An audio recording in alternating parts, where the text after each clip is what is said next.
Hello hi. നമ്മുടെ തള്ളുവണ്ടി ഇതാ ഞാൻ പുതിയ ടാർപ്പായൊക്കെ ഒന്ന് പോയി മേടിച്ചു. ഇത് ഒരു 350 രൂപയ്ക്കുണ്ട് ഈ ടാർപ്പായ കറുപ്പ്. നല്ല ബലമുള്ളതാണ്. ഒരു 2 വർഷം ഗ്യാരൻ്റി ഒക്കെ പറഞ്ഞിട്ടുള്ള ഒരു ടാർപ്പായാണ് കേട്ടോ. അപ്പോൾ നമ്മൾ ഇതിലേക്ക് കറക്റ്റായിട്ട് കട്ട് ചെയ്തിട്ട് ഇതിൻ്റെ ടോപ്പ് ഭാഗത്ത് ഇടാൻ പോവുകയാണ്. ഇപ്പോൾ ഈ നീല ടാർപ്പായാണ് നമ്മൾ ഈ കപ്പലണ്ടി വണ്ടർ മുന്നിൽ ആദ്യം ഈ വണ്ടർ മുകളിലിട്ടുണ്ടായിരുന്നത്. അപ്പോൾ ഇനിയിപ്പോൾ അത് ഉള്ളിൽ കുറച്ച് ഡാമേജൊക്കെ ഉള്ളതുകൊണ്ട് ആദ്യം നമ്മൾ ഇത് ഇട്ടു. അതിൻ്റെ മുകളിൽ ഈ റെക്സിൻ ഇത്തിരി ഇങ്ങനെ ടെമ്പറുള്ള ഒരു റെക്സിനാണ്. അപ്പോൾ ഇതെന്ന് വെച്ച് കഴിഞ്ഞാൽ നടുവിൽ നമുക്കിങ്ങനെ വെള്ളം കുണ്ടൻ ചാടാതിരിക്കാൻ വേണ്ടിയിട്ടുള്ള ഒരിത്. അപ്പോൾ പ്ലാസ്റ്റിക് കെയറൊക്കെ മേടിച്ചിട്ടുണ്ട്. ഇനി ഇത് ഏറ്റവും ടോപ്പിൽ ഈ കറുപ്പ് ടാർപ്പായ ഇട്ടിട്ട് അതിൻ്റെ മുകളിൽ നമ്മൾ അങ്ങോട്ടും ഇങ്ങോട്ടും ചുറ്റും. അപ്പോൾ ഇതാ ദിയക്കുട്ടീനെ ഇപ്പോൾ സ്കൂള് വിട്ട് കൊണ്ടുവന്നു, നേരെ ഇവിടെ കൊണ്ടുവന്നു. അതിൽ മുന്നേ പോയി അത്താണി പോയിട്ട് ടാർപ്പായ മേടിച്ചു കൊണ്ടുവന്നിട്ടാണ് ദിയനെ സ്കൂൾ വിട്ട് കൊണ്ടുവന്നത്. അപ്പോൾ നമ്മുടെ ദിയ അവിടെ ഉണ്ട്. Diya and family, D3R family. ഇവിടെ തൊത്തുപെണ്ണ് കൂടി ഉണ്ട്. കണ്ണ് തുറന്നിട്ടുണ്ട്, കാണാം. ചെറിയൊരു ഇതിലാണ് ഇരിക്കുന്നത്. അതെ. പിന്നെ ഒരാള് ദബടി ഉണ്ട്. ആള് പിന്നെ എവിടെ പോയാലും മെയിൻ എവിടെ ചെന്നാലും കൂടി ഉണ്ടാവും പറഞ്ഞ പോലെ. ഇന്നെന്തായിരുന്നു സ്കൂളിൽ സ്പെഷ്യല്?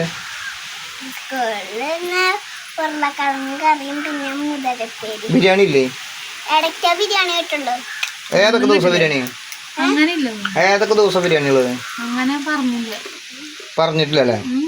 അവർക്ക് തോന്നുമ്പോ സ്പെഷ്യല് ഡേ പച്ചക്കറികളൊക്കെ സെറ്റാക്കണം. ടീച്ചർമാരുടെ പിറന്നാളൊക്കെ വരുമ്പോ പായസം അങ്ങനൊക്കെ ചോറിന് വീതിയിട്ട് വിളമ്പോ കൊറേ കറികൾ ഉണ്ടാവും. ടീച്ചർമാരുടെ പിറന്നാൾ പായസം ഉണ്ടാവും. ഓരോ ക്ലാസ്സിലേക്ക് ഓരോ തരം കൊടുക്കുക.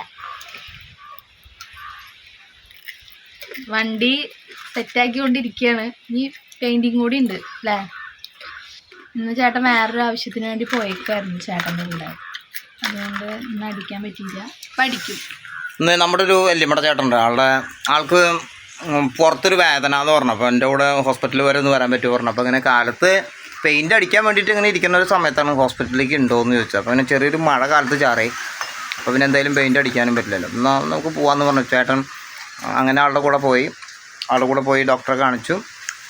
എക്സ്റേ എടുക്കാൻ പറഞ്ഞിട്ടുണ്ട്. അതിൽ മുന്നേ ഒരു 5 ദിവസത്തെ മരുന്നൊക്കെ തന്നിട്ടുണ്ട്. അത് കഴിക്കാൻ പറഞ്ഞു. കഴിച്ചിട്ട് പറയാനാണ് പറഞ്ഞേക്കണം. അങ്ങനെ വടക്കാഞ്ചേരി ഓട്ടുപാറ വരെ പോയി. അതിൽ വേറൊരു രസം, ഇന്ന് ഓട്ടുപാറ പോയപ്പോൾ ദൃശ്യയുടെ അമ്മയെ കണ്ടു. ഞാനിങ്ങനെ നിൽക്കുകയാണ് വല്യച്ഛൻ്റെ മോനായിട്ട്, അതായത് വല്യമ്മയുടെ മോനായിട്ട് സംസാരിച്ചുകൊണ്ടിരിക്കുമ്പോഴാണ് ആളിങ്ങനെ ഫുട്പാത്ത് കൂടെ അങ്ങനെ മരുന്ന് മേടിക്കാൻ വേണ്ടി നടന്നു പോകണുണ്ടു. എന്നെ മനസ്സിലായിട്ടുണ്ടാവില്ല എന്ന് വിചാരിക്കുന്നു. പെട്ടെന്ന് തന്നെ അങ്ങനെ പോകുമ്പോൾ ഞാൻ കണ്ടു, എൻ്റെ അടുത്ത് കൂടെ അങ്ങനെ പോയി. ചിലപ്പോൾ മനസ്സിലായിട്ടൊക്കെ ഉണ്ടാവും. ആൾ പിന്നെ കണ്ടു കഴിഞ്ഞാലും പിന്നെ വിശേഷങ്ങൾ ചോദിക്കുന്ന ആളായതുകൊണ്ട് കുഴപ്പമില്ല. അപ്പോൾ കട്ടൻ ചായയൊക്കെ കുടിച്ചു. ഇതാ കട്ടൻ ചായയും സ്നാക്സ് എന്ന് പറയാനുള്ളത് കൊള്ളിയുടെ ചെറുതാണ് അല്ലേ? ആ ടേസ്റ്റ് ഉണ്ട്, ചെറുത് അല്ലേ?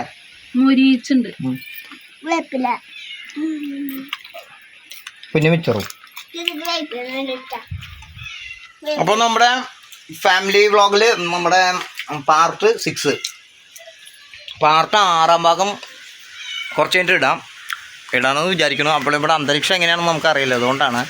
പിന്നെ ഇപ്പം ഇന്നലെ ഞാൻ അങ്ങനെ കപ്പലണ്ടി വണ്ടി ഒന്ന് ഇറക്കാനുള്ള പരിപാടി വർക്കായതുകൊണ്ടാണ് ഇന്ന് ഇറക്കണമെന്ന് വിചാരിച്ചു. പക്ഷെ നടന്നില്ല. ഈ മഴ കാരണമാണ് കേട്ടോ. വിചാരിച്ച ഒരു പ്ലാനിൽ കൃത്യമായിട്ട് കിട്ടാത്തത്. ഗംഭീര മഴയാണ്. മഴ ആയതുകൊണ്ട് പെയിൻറ്റിങ്ങും ഈ പറഞ്ഞ പോലെ വെൽഡിങ്ങും ഒക്കെ കുറച്ച് പോയി. അപ്പം എന്തായാലും ഇനി അധികം ലൈറ്റ് ആക്കാണ്ട് വേഗം തുടങ്ങണം. അതിനുള്ള കാര്യങ്ങളൊക്കെ അങ്ങനെ ഒരുക്കിക്കൊണ്ടിരിക്കുകയാണ്. അപ്പോൾ കറുപ്പ് ടാർപ്പായ മേടിച്ചു കൊണ്ടുവന്നാൽ ഇനിയിപ്പോൾ അതൊന്ന് കെട്ടണം, അതിൻ്റെ കാര്യങ്ങൾ. പിന്നെ നമ്മുടെ വീടിൻ്റെ വിശേഷങ്ങളെന്ന് പറയുകയാണെങ്കിൽ ശ്രമിച്ചുകൊണ്ടിരിക്കുകയാണ്, ഇപ്പോഴും ട്രൈ ചെയ്തുകൊണ്ടിരിക്കുകയാണ്.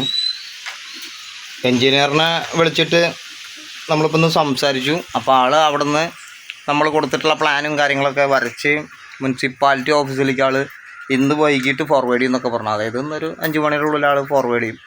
ബാക്കി അവിടെ മുനിസിപ്പാലിറ്റിയിലത്തെ ആൾക്കാർ നോക്കിയിട്ട് ശേഷം നമ്മൾ വീണ്ടും വിളിച്ച് പറയും എന്തൊക്കെയാണ് വേണ്ടതെന്നുള്ളത്. അപ്പോൾ അതിൽ നമ്മുടെ അടുത്ത് ഇപ്പോൾ ഇല്ലാത്തത് ഒറിജിനൽ ആധാരം നമ്മുടെ കയ്യിലില്ല എന്നുള്ള ആ ഒരു ഒറ്റ ഇതിലാണ്. വഴികൾ എന്തെങ്കിലുമൊക്കെ നോക്കണം, ട്രൈ ചെയ്തുകൊണ്ടിരിക്കണം. ഓരോ മേഖലകളിലൂടെയും സഞ്ചരിച്ചുകൊണ്ടിരിക്കുകയാണ്. അഡ്ജസ്റ്റഡ് പറ്റുമോ ഇനി വക്കീലിനെ വെച്ചിട്ട് നമ്മൾ അത് ലോട്ടറി ചെയ്ത് മറ്റോ അപ്പോൾ അത് ചോദിക്കുന്നുണ്ട്. പിന്നെ ഇനി എന്തെങ്കിലുമൊക്കെ എഗ്രിമെൻറ്റ് പ്രകാരം വല്ലതും ബാങ്കിലൂടെ കുറി കമ്പനിയിൽ നിന്നും ഇങ്ങോട്ട് എന്തെങ്കിലും ട്രാൻസ്ലേറ്റ് ചെയ്യാൻ പറ്റുമോ എന്നൊക്കെ അന്വേഷിച്ചുകൊണ്ടിരിക്കുകയാണ്. കൈവിട്ടിട്ടില്ല. നമുക്കൊരു അത്ര ആഗ്രഹിച്ച് നമുക്ക് കിട്ടിയിട്ടുള്ള ഒരു വീടിൻ്റെ ഒരു കാര്യമല്ലേ.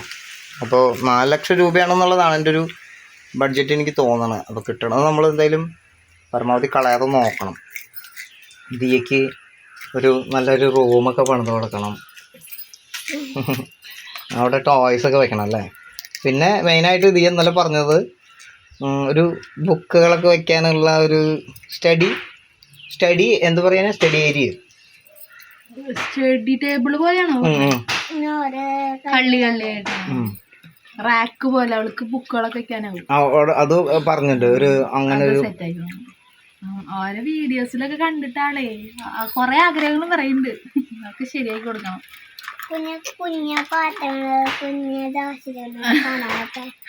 നമ്മള് പണ്ട് കാലത്തൊക്കെ ഉപയോഗിച്ചിട്ടുണ്ട് കുഞ്ഞു കുഞ്ഞു പാത്രങ്ങള്. അതൊക്കെ ഇപ്പഴാ ചോദിക്കണവള്. ചേട്ടൻ കളിച്ചിട്ടുണ്ടാ കുഞ്ഞു പാത്രത്തില്? ഇഷ്ടം പോലെ. അതുപോലെ ഉണ്ണി കളിച്ചിട്ടില്ലല്ലോ. അപ്പൊ അവള് ചോദിക്കുക. നിനക്കുണ്ടായിരുന്നു ചെറുപ്പത്തില്? ഞങ്ങള് ഇവിടെ വന്നിട്ട് കോയമ്പത്തൂരിന്ന് വെക്കേഷൻ വന്നിട്ട് ഇവിടെ ഞാൻ, ചേച്ചി, പിന്നെ അനിയത്തി അവരൊക്കെ കൂടി ഇരുന്ന് കളിക്കും. ശരിക്കും കറിയൊക്കെ വെക്കും കേട്ടോ. പിന്നെ മുളക് പുളിവെള്ളമൊക്കെ ഉണ്ടാക്കും. നല്ല രസമായിരുന്നു അതൊക്കെ പണ്ടത്തെ കാലം. അതന്നെ ഉണ്ടാക്കുള്ളൂ. ഓരോരുത്തരുടെ വീട്ടിൽ നിന്ന് ഓരോ സാധനങ്ങൾ കൊണ്ടുവരും.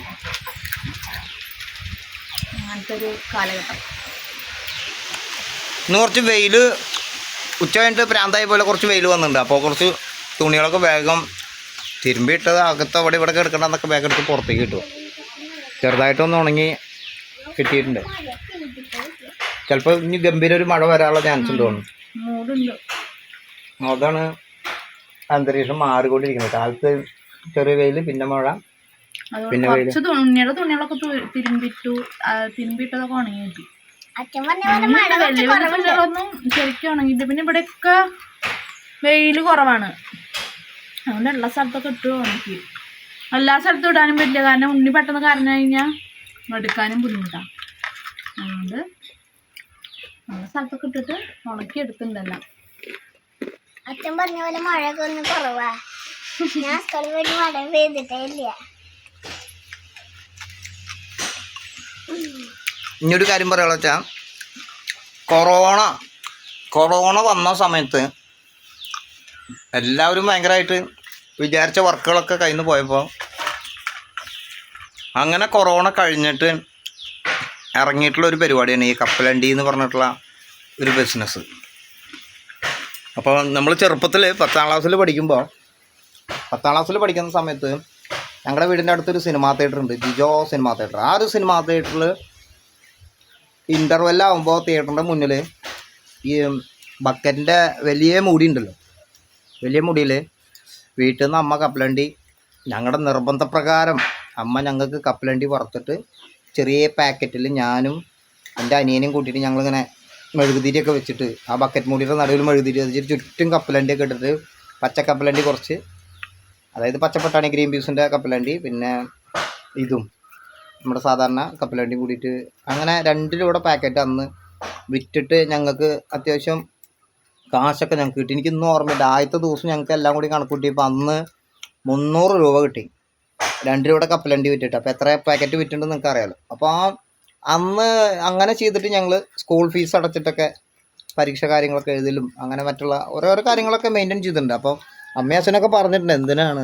ഇങ്ങനെ നീ കപ്പലണ്ടിയൊക്കെ വിൽക്കാൻ നിൽക്കുന്നത്, നമുക്കതൊരു വിഷമല്ലേ എന്ന് പറഞ്ഞപ്പോൾ ഞാൻ അച്ഛൻ്റെ അടുത്ത് പറഞ്ഞത് അമ്മയുടെ അടുത്ത് പറഞ്ഞത് എന്താ വെച്ച് കഴിഞ്ഞാൽ എനിക്ക് ഇങ്ങനെ സ്വയം പൈസ ഉണ്ടാക്കണം എന്നുള്ള ഒരു തോന്നൽ അന്ന് വന്നപ്പോൾ അങ്ങനെ ചെയ്തതാണ് അച്ഛാ. എന്തെങ്കിലും ഒരു അധ്വാനം സ്റ്റാർട്ട് ചെയ്യണ്ടേന്ന് വെച്ചിട്ട് അങ്ങനെ ചെയ്തതാണ്.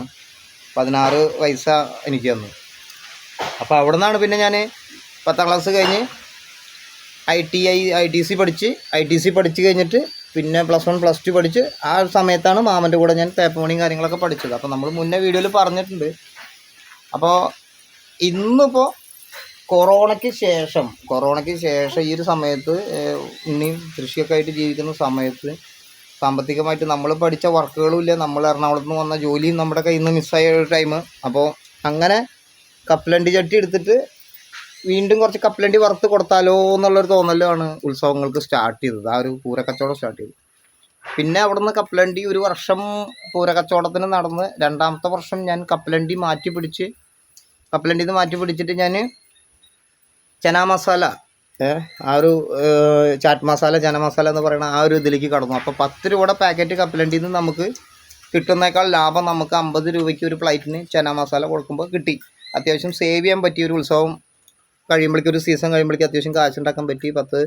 80-ലധികം പൂരങ്ങൾക്ക് പോവും. അതൊപ്പം തന്നെ പള്ളിപ്പെരുന്നാളും കാവടിയാട് അങ്ങനെയുള്ള പല കാര്യങ്ങളും. പിന്നെ ഞങ്ങൾ കപ്പലണ്ടി നിർത്തി. അതായത് കപ്പലണ്ടി ചട്ടിയൊക്കെ നമ്മുടെ ഒരു കപ്പലണ്ടി ചട്ടി വേറൊരാൾക്ക് കൊടുത്തു. ആളത് ഒരു പ്രായമായ ഒരാൾക്ക് ഞാൻ കൊടുത്തു. ചേട്ടാ നിങ്ങളിങ്ങനെ ചെയ്തോന്ന് പറഞ്ഞു. അതിന് ശേഷം നമ്മൾ പിന്നെ ചെയ്തിട്ടുള്ള പരിപാടി ചന മസാലയാണ് കൂടുതൽ ഉത്സവ പറമ്പിൽ. ഒപ്പം തന്നെ സൈഡായിട്ട് പാനിപൂരി, മസാലപൂരി സൈഡിൽ ഇങ്ങനെ വയ്ക്കും. അപ്പോൾ ദൃശ്യടുത്ത് ഇപ്പോൾ ഞാൻ ഇന്നലെ ഉള്ളത് പറയാം. ദൃശ്യടുത്ത് ഇന്നലെ പറഞ്ഞതെന്താ വെച്ച് കഴിഞ്ഞാൽ, ഞാൻ പറഞ്ഞത് ഒന്ന് ചെല്ലുമെന്നാ ആൻറ്റി വിളിക്കുന്നു. അപ്പോൾ ഇന്നലെ ഞാൻ ദൃശ്യടുത്ത് എന്താ പറഞ്ഞതെന്ന് വെച്ചാൽ, ദൃശ്യം നമ്മൾ കുറേ നാളുകൾക്ക് ശേഷമാണ് ഇപ്പോൾ കപ്പലണ്ടി വീണ്ടും സ്റ്റാർട്ട് ചെയ്യാൻ പോണത്. അതായത് നിർത്തി വെച്ചിട്ടുള്ള ഒരു ഫീൽഡ്. അതായത് കപ്പലണ്ടിയിൽ നിന്നും ഒന്ന് ഡെവലപ്പായിട്ടാണ് ഞങ്ങൾ പാനിപൂരി, ചന മസാലയ്ക്ക് കടന്നത്. അപ്പോൾ ശരിക്കും കപ്പലണ്ടി നമ്മൾ ഉപേക്ഷിച്ചു. ഇനി കപ്പലണ്ടി ഫീൽഡിലേക്ക് നമ്മൾ കടക്കില്ല. കാരണം ഏതൊരു ബിസിനസ് ആകുമ്പോഴും ഡെവലപ്മെൻറ്റ് വേണമല്ലോ എന്ന് വെച്ചിട്ടല്ലാതെ നമുക്ക് ഇഷ്ടമല്ലാണ്ടല്ല. ഇനി 10 രൂപയുടെ കപ്പലണ്ടിയിൽ നിന്നും നമ്മൾ ഇനി അതിലേക്ക് ബാക്കിലേക്ക് പോയില്ല. ഇനി വീണ്ടും കയറി വരും പറഞ്ഞു. അങ്ങനെ ഇപ്പോൾ കുറേ 4-5 വർഷമായി ഇപ്പോൾ ശരിക്കും കപ്പലണ്ടി ബിസിനസ് നിർത്തി വെച്ചിട്ട്. ഇനിയിപ്പോൾ വീണ്ടും സ്റ്റാർട്ട് ചെയ്യാൻ പോകുന്നത് എന്താ വെച്ച് കഴിഞ്ഞാൽ ഇപ്പോഴത്തെ സിറ്റുവേഷൻ. കാരണം പ്രസവം കഴിഞ്ഞിട്ട് ഇപ്പോൾ ഇത്ര ദിവസമായി. അപ്പം സാമ്പത്തികമായിട്ട് നമ്മുടെ കയ്യിൽ വലിയൊരു ഇതില്ല. അപ്പോൾ എന്ത് ചെയ്യാം? അതായത് ഇനി വീണ്ടും ഇപ്പോൾ ഈ കൊറോണ കഴിഞ്ഞ് ഇറങ്ങുന്ന പോലത്തെ ഒരു സിറ്റുവേഷനാണ്. കാരണം ഇനി നമ്മൾ എന്ത് ചെയ്യാം? തുടക്കത്തിൽ തന്നെ നമുക്ക് എന്ത് ചെയ്യാം? അപ്പോൾ എന്തെങ്കിലും ഒരു വർക്കിന് നമുക്ക് കൂലിപ്പണിക്കോ ഇതിനോ പോകാൻ പറ്റാത്ത ഒരു ടൈം ആയതുകൊണ്ടാണ് അപ്പം ഞങ്ങൾ വീണ്ടും കപ്പലണ്ടി ചെയ്യാനുള്ള ഒരു സമയം അങ്ങനെയാണ്.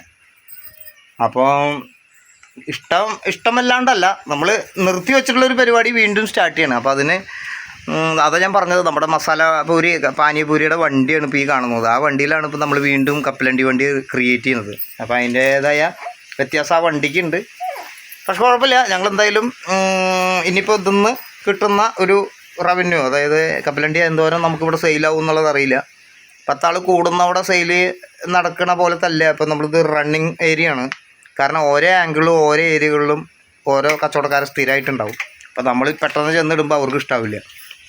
അപ്പം നമ്മൾ പാനിപൂരി ഇട്ടുണ്ടായിരുന്ന സ്ഥലത്ത് ഇപ്പോൾ ഒരു ചായക്കട വന്നിട്ടുണ്ട്. അപ്പോൾ നമ്മൾ അവിടെ നിന്ന് പാനിപൂരി എന്തായാലും മാറ്റണം എന്ന് വെച്ചിട്ട് ഇരിക്കുകയായിരുന്നു. ഇപ്പോൾ ഇനി കപ്പലണ്ടി സ്റ്റാർട്ട് ചെയ്യാൻ പോകുന്ന സ്ഥലത്ത് ശരിക്കും വണ്ടികൾ നിർത്താൻ പറ്റില്ല എന്ന് നമുക്കറിയില്ല. കാരണം വേറെ സ്ഥലം നമുക്ക് കപ്പലണ്ടി ചെയ്യാനുള്ളത് ഇല്ലേനും. അപ്പോൾ എന്തായാലും സ്റ്റാർട്ട് ചെയ്ത് നോക്കുകയാണ്. കച്ചവടം കിട്ടും എന്നുള്ള പ്രതീക്ഷയിൽ തന്നെയാണ് നമ്മൾ ചെയ്യാൻ പോണത്. പിന്നെ നമ്മൾ ഈ ഉത്സവ പറമ്പുകൾ കച്ചവടം ചെയ്തിട്ട് നമുക്ക് മടിയില്ല, നമ്മൾ എവിടെ വേണമെങ്കിലും ചെയ്യും എന്നുള്ളതാണ്. പക്ഷേ എങ്ങനെയെങ്കിലും 10 ആൾ അറിഞ്ഞ് ഒന്ന് വരണമെന്നുണ്ടെങ്കിൽ തന്നെ ഒരു 2-3 ദിവസം കഴിയുമ്പോൾ അന്ന സ്ഥലത്തൊരു വണ്ടി ഉണ്ടല്ലേ എന്നുള്ളത്. അപ്പോൾ ആദ്യം തൊട്ടിട്ട് വീണ്ടും സ്റ്റാർട്ട് ചെയ്യണം. നമ്മൾ നിർത്തിവെച്ച ഒരു ഫീൽഡ് വീണ്ടും റണ്ണിങ് ചെയ്യണം. അതിൻ്റെ ഏറ്റവും വലിയൊരു കാരണം എന്ന് വെച്ച് കഴിഞ്ഞാൽ, ഈ കപ്പലണ്ടി വിറ്റിട്ട് ഇതിന്ന് കിട്ടുന്ന കാശ് കൊണ്ട് എന്തെങ്കിലുമൊക്കെ കുറച്ച് നാൾ സേവ് ചെയ്ത് വെച്ചിട്ട് വേണം പാനിപൂരി, മസാലപൂരിക്കൊക്കെ കുറച്ച് സാധനങ്ങൾ എടുക്കാൻ. എന്നിട്ട് നമ്മൾ പതുക്കെ പാനിപൂരി, മസാലപൂരി വീണ്ടും സ്റ്റാർട്ട് ചെയ്യും എന്നുള്ളതാണ്. അതാണ് നമ്മളിപ്പോൾ ഉദ്ദേശിച്ചിരിക്കുന്നത്. അല്ലാണ്ട് കപ്പലണ്ടി തന്നെ നമ്മൾ ഇനി കണ്ടിന്യൂ ഒന്നും അങ്ങനെ കൂടുതൽ നമ്മൾ ചെയ്യില്ല. ഈ കപ്പലണ്ടിയൊക്കെ ഏറ്റവും കൂടുതൽ ചിലവാകുന്നത്, എൻ്റെ ഒരു എക്സ്പീരിയൻസ് വെച്ച് പറയണം, ഏറ്റവും കൂടുതൽ ചിലവാകുന്നത് ഗാനമേളൊക്കെ വരുമ്പോൾ ഒരു 2 മണിക്കൂറിൻ്റെ പരിപാടി പെട്ടെന്ന് തന്നെ നമ്മുടെ കച്ചവടം കഴിയുമെന്നുള്ളതാണ്. അത് അവിടെയാണ് ശരിക്കും നമുക്ക് കച്ചവടം ഉണ്ടാവുക. ഗാനമേളയ്ക്കാണ് ഏറ്റവും കൂടുതൽ പോവുക, നാടകം അതിനൊക്കെ പോവും.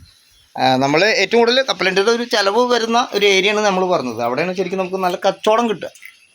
പിന്നെ ഉത്സവ പറമ്പുകളിൽ കിട്ടും. പിന്നെ എല്ലാവരും ഉള്ളത് കൊണ്ട്, അതായത് വണ്ടികൾ ഒരുപാടുണ്ടാകുമ്പോൾ തന്നെ ചോയ്സ് ആവും ആളുകൾക്ക്. കപ്പലണ്ടിയോടൊന്നും പിന്നെ പഴയ പോലെ ഒരു താല്പര്യം കാണാനുമില്ല എന്ന് പറയാം. പിന്നെയും കപ്പലണ്ടി ചിലവാകുന്നത് വലിയ വലിയ സെൻറ്ററുകളിലാണ്.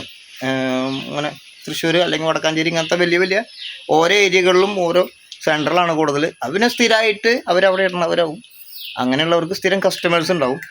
നമ്മൾ ഈ ഉത്സവ കച്ചവടം ആയതുകൊണ്ട് നമ്മൾ ഇനിയിപ്പോൾ കൊണ്ടുവരാൻ പോകുന്ന അവിടെ 4 ആൾ അറിഞ്ഞ് വീണ്ടും വരണമെന്ന് മാത്രം. അപ്പം എന്നോട് ഇനി എന്തായാലും ഒരു ചോദ്യം വരാം, ചേട്ടാ പാനിപൂരി അപ്പോൾ ഇടേണ്ടി ചോദിക്കും. അപ്പം നമ്മൾ ഈ കാര്യങ്ങൾ പറയണമെന്ന് മാത്രം അങ്ങനെ കഴിഞ്ഞിട്ട് ഇറങ്ങിയിട്ടുള്ളൂ.